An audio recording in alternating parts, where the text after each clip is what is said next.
Hello everyone. So welcome to my YouTube channel. आज इस video में मैं बात करूंगी एसएससी सीजीएल 2025 के लिए क्या हमारा स्ट्रेटजी हो सकता है। अब आंसर की आ गई है, सब क्लियर हो चुका है, सबको समझ में मतलब मेनली आ गया होगा कि उसके कितने मार्क्स हैं और उसको क्या हो सकता है। तो जो लोग भी हैं कि हाँ अब मुझे 25 के लिए तैयारी करनी है, जैसे कि मैं उसमें उनमें से हूँ, उनके लिए ये वीडियो है तो वो ज़रूर से ज़रूर देखें, उनको बहुत कुछ सीखने को मिलेगा। सो मैं अभी इसमें बात करती हूँ कि सबसे पहले हम मान लेते हैं कि हमें पता चल गया कि हमारा कुछ नहीं होने वाला है, मतलब इस साल 2025 में अब हम लोग उसके लिए तैयार हैं, ठीक है। तो उसमें सबसे पहले आपको ये देखना है, आपको आंसर की आई है आपके पास, आप देखें। सबसे पहले मान लेते हैं फर्स्ट सेक्शन के बारे में बात करते हैं, रीजनिंग। तो उसमें तो आई थिंक सबके अच्छे ही मार्क्स होंगे, 27-28 क्वेश्चन तो सबके सही हैं, बट फिर भी आप ये देखें कि आपका 30 क्वेश्चन सही क्यों नहीं हुआ उसमें, ठीक है। जैसे कि मेरे भी नहीं हुए लगते हैं का, तो रीजनिंग जो है बहुत ही ईजी लगता है कि हाँ रीजनिंग तो ठीक है सबके हो जाते हैं, मेरे भी हो जाएंगे, बट आप ये देखें कि 30 क्वेश्चन आपके सही क्यों नहीं है। उसमें कहाँ कमी रह गई, आई थिंक यही कमी रह गई कि प्रैक्टिस की कमी रह गई, सिली मिस्टेक्स हो गए। तो सिली मिस्टेक्स का तो हम लोग कुछ नहीं कर सकते, वैसे सिली मिस्टेक भी ये क्वेश्चन बनाने से ही ठीक होता है, जितना हम लोग प्रैक्टिस करेंगे तो गलतियाँ भी हमसे कम होगी, ठीक है। तो सबसे पहले उसमें हम लोग ये देख लें कि हमारा क्या गलती है और हम उसको कैसे इम्प्रूव कर सकते हैं। तो उसके लिए तो मैंने रीजनिंग के लिए तो ठीक है, वो हम लोग देख सकते हैं क्या गलती है। कुछ अगर टॉपिक है जो आपको नहीं समझ में आता है, जो आपको डिफिकल्ट लग रहा है, जिसमें आपकी गलतियाँ ज़्यादा होती है, हमेशा होती है, आप उस पर प्रैक्टिस कर सकते हैं, ठीक है। तो रीजनिंग का तो मेनली यही है, सबको पता है और सबसे हो जाएगा, ठीक है। मैं ये इसमें टीयर 1 टीयर 2 दोनों को लेके चलूँगी, इस वीडियो में बात करूँगी। अब मैं बात करती हूँ ये सेक्शन 1 के मैथ्स के बारे में, ठीक है।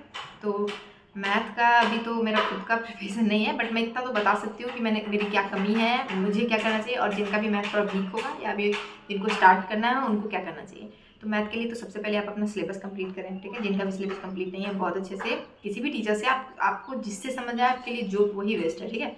तो आप मैथ का वहाँ से सिलेबस कंप्लीट कर लें। सिलेबस कंप्लीट करने के बाद किसी से भी ऐसा नहीं होता कि हमने सिलेबस कंप्लीट किया और हमारे क्वेश्चन बनने लगे, पेपर में जो क्वेश्चन आ रहा है वो क्वेश्चन बनने लगे। वो कैसे बनेंगे, जब आप ये कोई भी बुक से आपको जो सॉल्व, या तो अभी तो सबके पीडीएफ आ जाते हैं, मतलब जहाँ पे आप सर्च करेंगे कि 2015 से 16 के सारे क्वेश्चन जो भी पूछे गए हैं। मैं तो ये करती हूँ PYQ आपके लिए काफ़ी, अगर अभी आप बिगिनर हैं या फिर अभी आपका अभी आपने शुरू किया है या फिर आप अभी दे भी चुके हैं कुछ भी, तो जो प्रीवियस क्वेश्चन है वो इनफ होते हैं। अगर आपने उसे अच्छे से कर लिया एकदम बेस्ट, आपको ये क्वेश्चन याद है कि हाँ ये क्वेश्चन ऐसे होंगे, तब फिर आई थिंक मैथ में मार्क्स लाने से आपको कोई नहीं रोक सकता। तो मैं यही बोलूँगी, और मैं खुद भी अभी यही करने वाली हूँ, आई थिंक मैं इम्प्रूव कर लूँगी। मैंने ऐसा एग्जाम्पल देखा भी है जिन लोगों ने इस तरह से करके इम्प्रूव किया है और जॉब ले लिया है, इसलिए ठीक है। तो सबसे पहले इसमें ये मैं बोलूँगी कि आप पहले अपना सिलेबस कंप्लीट कर लें, हो गया आपका सिलेबस कंप्लीट, उसके बाद आप PYQ जितना से जितना बना सकें, ठीक है।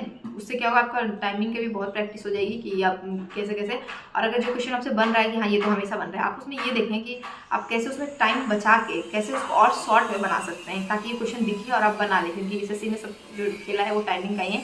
बिकॉज क्वेश्चन तो बहुत लोग होते हैं कि उनको 30 में 30 क्वेश्चन आते हैं, लगभग 25 क्वेश्चन तो जरूर है कि वो नहीं आते हैं, बट बन नहीं पाता वहाँ पे टाइम की वजह से, उसमें से मैं भी हूँ।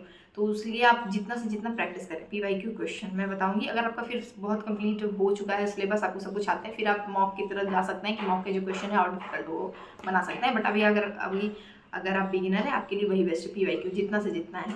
10 साल तक का PYQ अगर आप कर लेते हैं चैप्टर वाइज और टाइम वाइज, तो आपके लिए वो बेस्ट होगा और बहुत सही होगा, आपका कैलकुलेशन भी जरूर इम्प्रूव होगा और टाइमिंग भी आपसे टाइमिंग मैनेजमेंट भी आप सीख जाएंगे, ठीक है। तो मैथ के लिए तो यही मैं खुद भी फॉलो करूँगी, आप भी ये करें। अब बात करते हैं इंग्लिश के बारे में। इंग्लिश के बारे में मैं अलग से और भी स्ट्रेटजी वीडियो बनाऊंगी, अभी इसमें मैं बता रही हूँ। इंग्लिश जो है SSC का, आप लोगों को पता है इंग्लिश जो है, अगर कोई अच्छे से इंग्लिश मीडियम से पढ़ा हुआ स्टूडेंट उसके लिए तो बहुत ही ईजी है, बहुत कम उसको करना पड़ता है, इंग्लिश पढ़ना पड़ता है। बट जो भी हिंदी मीडियम से है उनके लिए मैं बता रही हूँ कि क्या करना है इंग्लिश के। एक कोई भी आप नॉर्मल सा बुक जो भी आप प्रेफर करते हो ले लें, ग्रामर का, उसको पढ़ लें। बट हाँ, एक बार वो बुक करने से आपको कुछ नहीं लगेगा, बस आप रूल्स पढ़ लोगे, आपको लगेगा आपको याद है, बट वो आप उसका इम्प्लीमेंट आप नहीं कर पाओगे क्वेश्चन पे कि हाँ ये मैंने ये नियम पढ़ा था तो मैं ये रूल इस पे कहाँ लगाऊँ।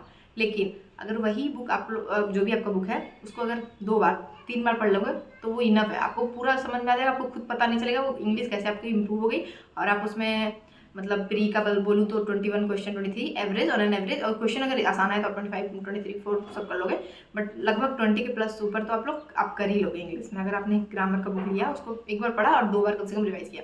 और वोकैब के लिए आप जो भी करो, मैं तो ब्लैक बुक्स में पढ़ रही थी, तो उसका जो PIQ बेस जो सारे होते हैं वो क्या वो आप याद कर लीजिए, बिल्कुल एक बार याद करने से उसका भी कुछ नहीं होता, और वो सब भूलते हैं, सबको भूलने की प्रॉब्लम होती है, तो कोई बात नहीं, वो बहुत ही छोटी सी बात है। आप उसको एक बार पढ़ें, ठीक है। अभी कुछ दिन तो आपको याद रहेगा, लगभग 1 मंथ तो याद रहेगा आपको, ठीक है। उसके बाद 1 मंथ हो गया, आपको लगे कि आप भूलने लगे हो, फिर से आप उसको पढ़ो, तो जितनी बार हो सके एग्जाम से पहले आप उसको, जब आपके पास टाइम है तो उसको रिवाइज करते रहो, कोई दिक्कत नहीं, भूलता सब है, ये बहुत ही नॉर्मल सी बात है, सब भूलते हैं, ठीक है। तो वोकैब के लिए आप उधर से पढ़ लो उधर, उसके बाद जब आप क्वेश्चन बनाओगे रिवाइज करने के बाद, एक बार में किसी से नहीं बनता, आपसे भी नहीं होगा, लेकिन आप जब 1-2 बार उसको रिवाइज कर लोगे आपको ईजिली हो जाएगी इंग्लिश। बाकी एक डिटेल स्ट्रेटजी वीडियो मैं इस पर जरूर बनाऊंगी इंग्लिश के बारे में, ठीक है। अब बात करते हैं जीके के बारे में।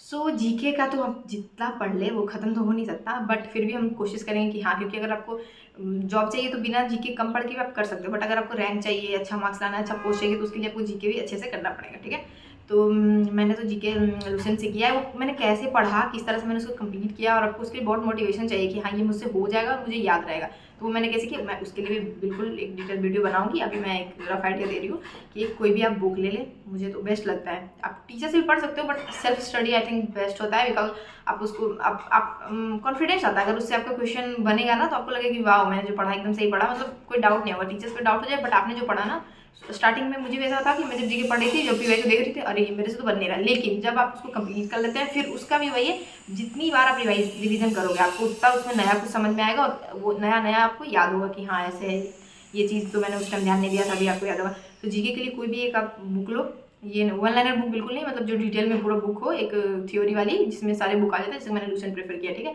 तो आप लूसेंट लो और उसको स्टार्टिंग से एंड तक पूरा पढ़ लो, जो भी चैप्टर है पूरे अच्छे से, एक बार उसको आप कर लो, एक बार में आपको सच में कुछ नहीं याद होगा, एक दिन में आप ज़्यादा पढ़ भी नहीं पाओगे, ठीक है। तो आप पढ़ लो जितना भी है, उसके बाद एक बार हो गया, ठीक है, फिर एग्जाम से पहले आप उसको रिवाइज करो, जितनी बार वो रिवाइज होगा आपको उतना बेस्ट होगा पक्का। और अगर क्वेश्चन बहुत अजीब आ रहा है तो फिर तो कोई नहीं बनाएगा, वो अलग बात है, लगभग क्वेश्चन आपके जो है वो बन जाएंगे उससे। और करंट अफेयर के लिए तो मैं अभी तो मैं अवॉइड ही कर रही हूँ, इस साल तो मैंने अवॉइड किया है, बिकॉज करंट अफेयर कहाँ ये 2020 और 21 से पूछ रहे हैं, कहाँ ये 24-25 ईयर चल रहा है, तो उसको मैं अवॉइड करती हूँ। अगर आपको देखना है तो लास्ट में आप पीडीएफ जो आते हैं, सब बहुत सारे टीचर पीडीएफ देते हैं, वो बहुत सही होता है, आप उसको देख के जा सकते हैं।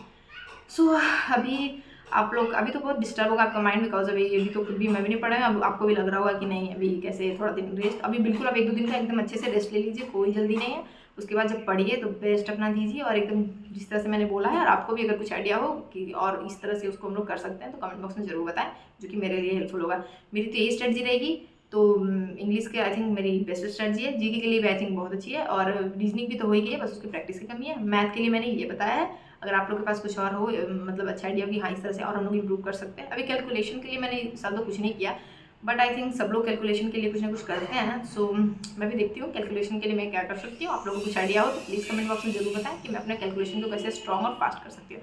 मुझे लग रहा है पीवाई मैं बनाऊंगी, ये सबसे बेस्ट हो जाएगा, पर कैलकुलेशन के लिए और कुछ अगर ऐड करना चाहिए उसमें तो आप लोग जरूर बताएं। सो ये स्ट्रेटजी आप लोग फॉलो करें, आपके लिए जरूर बिल्कुल हेल्पफुल होगा। So thank you for watching my videos. Do like, share and subscribe my channel. Bye bye.